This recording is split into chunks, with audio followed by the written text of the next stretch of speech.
اعوذ باللہ من الشیطان الرجیم بسم اللہ الرحمن الرحیم صلاۃ والسلام علیکہ یا رسول اللہ وسلم علیکہ یا حبیب اللہ۔ اہلیان پاکستان کے لیے آج کا دن انتہائی دردناک، افسوسناک، اندھناک دن ہے، جس میں سپریم کورٹ نے ایک بدترین فیصلہ دیا اور آسیہ ملونہ کو باعزت بری کر دیا۔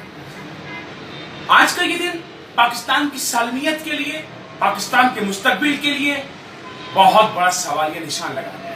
اس ملک کی اکثریت اہل سنت و جماعت سمیت تمام ہی مکاتب فکر ایک سوچ پر، ایک ڈائریکشن پر کہ گستاخ نبی کی ایک سزا سرطن سے جدا، لیکن 3 جج اپنی یہودی حکومت کی طاقت پر اور کچھ نادیدہ قوتوں کی آشرواد پر، اور اس وقت پورے ملک کو ایک جیل بنا دیا گیا۔ ہر چوک پر پولیس اور رینجرز کے لوگ ہیں، لوگ آزادی اظہار نہیں کر پا رہے۔ یہ سب پابندیاں ہم لوگوں کے لیے۔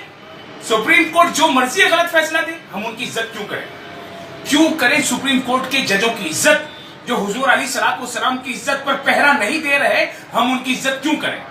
ہم ان کے فیصلے کو مسترد کرتے ہیں، جوتے کی نوک پہ لیتے ہیں اور احتجاج بلند کرتے ہیں۔